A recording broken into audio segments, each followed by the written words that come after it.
Hello students, welcome back to organised knowledge channel. और आज की इस वीडियो में बच्चों हम डिस्कस करेंगे वर्कशीट नंबर 12 4 क्लास 8 विषय सामाजिक विज्ञान होगा। और ये जो वर्कशीट है शिक्षा निदेशालय की तरफ से आपके लिए 6 नवंबर 2020 के लिए शेड्यूल की गई है। आज की वर्कशीट का टॉपिक है बेटा व्यापार से युद्धों तक, यानी अब जो ब्रिटिश इंडिया कंपनी, हमने लास्ट वर्कशीट में पढ़ा कि किस तरह ब्रिटिश इंडिया कंपनी जो है उसने क्या किया, उसने व्यापार पर अपना एकाधिकार कर लिया। कैसे उसने जो है महारानी एलिजाबेथ से क्या ले लिया, चार्टर ले लिया और एकाधिकार उसका हो गया। अब हम पढ़ेंगे कि एकाधिकार होने के बाद अब व्यापार तो वो कर ही रहे थे, अब व्यापार से यहाँ पर जो शासक थे उनके साथ उनका कैसे युद्ध होने लगा। तो वो जो एक आप कह सकते हो वो जो काल था, कैसे जो है वो युद्धों तक जो है काल आया, तो वो हम यहाँ पर डिस्कस करेंगे। औरंगजेब की मृत्यु के बाद मुगल जो शासन था वो कमजोर हो गया था और क्षेत्रीय शासक अपनी ताकत दिखाने लगे। तो औरंगजेब जो है उनकी मृत्यु के बाद मुगल शासन वो कमजोर पड़ गया और जो वहाँ के क्षेत्रीय शासक थे, जो सूबेदार शासक बन बैठे थे, उन्होंने वो जो है अपनी ताकत जो है वो दिखाने लगे।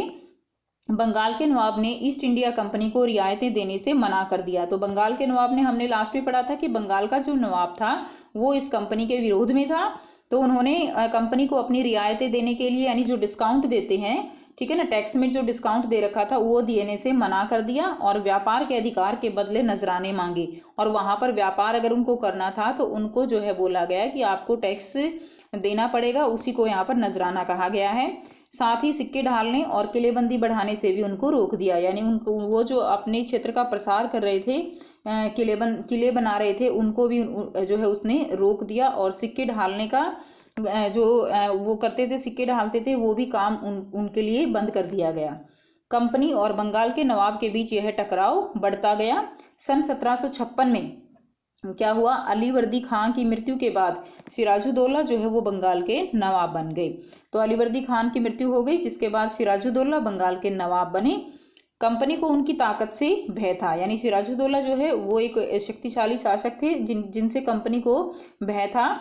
कंपनी उनकी जगह कठपुतली नवाब चाहती थी जो इशारों पर नाचे। तो कंपनी क्या चाहती थी, कंपनी ऐसे नवाब चाहती थी जो केवल उनकी कठपुतली बनकर रहें और जैसा वो कहें वैसा ही वो नवाब करे। सिराजुद्दौला ने कंपनी को उनके राजनीतिक मामलों में टांग न अड़ाने का हुक्म दिया। तो सिराजुद्दौला ने जो है कंपनी को इस तरह का हुक्म दिया कि वो किसी भी तरह उनके राजनीतिक मामलों में कोई भी हस्तक्षेप ना करे और टैक्स जो है वो अदा करने को कहा। लेकिन कंपनी ने बात नहीं मानी। फलस्वरूप कासिम बाजार स्थित इंग्लिश फैक्ट्री पर नवाब ने कब्जा कर लिया। अब जब कंपनी ने टैक्स देने से भी मना कर दिया, ठीक है, उन्होंने बात नहीं मानी, तो उसमें जो कासिम बाजार है जगह, वहां पर इंग्लिश जो फैक्ट्री थी उस पर नवाब ने, सिराजुद्दौला ने क्या किया, कब्जा कर लिया और कोलकाता के लिए जो किले पर कब्जे के लिए निकला। और कोलकाता में जो है जो उनका किला था उस पर कब्जे के लिए वो निकल पड़ा। कंपनी ने क्या किया, रॉबर्ट क्लाइव के नेतृत्व में सेनाओं को रवाना किया। ठीक है, तो रॉबर्ट क्लाइव के नेतृत्व में कंपनी ने भी अपनी जो सेनाएं बना रखी थी उनको रवाना किया, यानी यहाँ पे एक युद्ध की जो सिचुएशन है वो क्रिएट हो गई। रॉबर्ट क्लाइव को नौसेना का साथ भी मिला। तो रॉबर्ट क्लाइव को जो है नौसेना का साथ भी मिल गया और इस तरह कंपनी और सिराजुद्दौला के बीच 1757 में प्लासी का युद्ध हुआ। ये काफी इंपॉर्टेंट पॉइंट है बेटा, कंपनी और सिराजुद्दौला किस किस के बीच हुआ प्लासी का युद्ध, कंपनी और सिराजुद्दौला के बीच 1757 में हुआ प्लासी का युद्ध। और इस स्थान का यह नाम यहाँ पाए जाने वाले पलास के फूलों के कारण पड़ा। तो प्लास जो है, प्लास के फूल हैं जिनके कारण इसका जो युद्ध था वो इसका नाम क्या पड़ा, प्लासी का युद्ध। इस स्थान का यह नाम प्लास के फूलों के कारण पड़ा। और प्लासी के मैदान में क्लाइव जो है किसका, अंग्रेजी सेना जो थी उनका नेतृत्व कर रहा था। तो क्लाइव ने सिराजुद्दौला को क्या किया, हरा दिया। यहाँ पर सिराजुद्दौला जो है वो हार गए। उसकी हार का एक बड़ा कारण उनका सेनापति मीर जाफर था। अब बच्चों यहाँ पर जो सिराजुद्दौला का सेनापति था मीर जाफर, वो क्या हो गया, वो अंग्रेजों से जाके मिल गया था। ठीक है, हमेशा से ही अंग्रेजों की नीति थी फूट डालो राज करो की नीति। तो यहाँ पर भी उन्होंने उसी नीति का सहारा लेकर मीर जाफर को अपनी तरफ मिला लिया। उसको लालच दिया कि हम अगर सिराजुद्दौला को मार देंगे तो हम तुम्हें जो है क्या बनाएंगे, नवाब बना देंगे। ठीक है, तो सिराजुद्दौला जो है वो मार दिया गया। और मीर जाफर जो है वो क्या बन गया, नवाब बन गया। इसके बाद कंपनी ने मीर जाफर को हटाकर मीर कासिम को नवाब बनाया। उसके बाद कंपनी ने मीर जाफर को भी हटा दिया और फिर मीर कासिम जो है उसको नवाब बना दिया गया। लेकिन जल्दी ही कंपनी उससे भी असंतुष्ट हो गई और 1764 में बक्सर का युद्ध हुआ। अब जो है बक्सर का युद्ध हुआ और अंग्रेजों ने क्या किया, अंग्रेजों ने युद्ध के बाद पुनः मीर जाफर को नवाब बनाया। यानी जो मीर कासिम था उसको भी बक्सर के युद्ध में जो है हटा दिया गया, बक्सर के युद्ध से उसको हटा दिया गया और मीर जाफर को दोबारा से नवाब बना दिया गया। उसकी मृत्यु के पश्चात 1765 में मुगल बादशाह ने कंपनी को ही बंगाल की दीवानी दे दी। यानी 1765 में मुगल बादशाह ने क्या किया, उन्होंने कंपनी को ही बंगाल की दीवानी, दीवानी क्या होता है, यानी भू राजस्व, वहां का वसूल करने का अधिकार उन्हीं को दे दिया। यानी जो बंगाल के टैक्स थे, वो जो भू राजस्व था, ठीक है, वो सारा जो वसूल करने का अधिकार वो किसको दे दिया, बंगाल की जो है जो वहां पर कंपनी थी उसी को वो अधिकार दे दिया गया।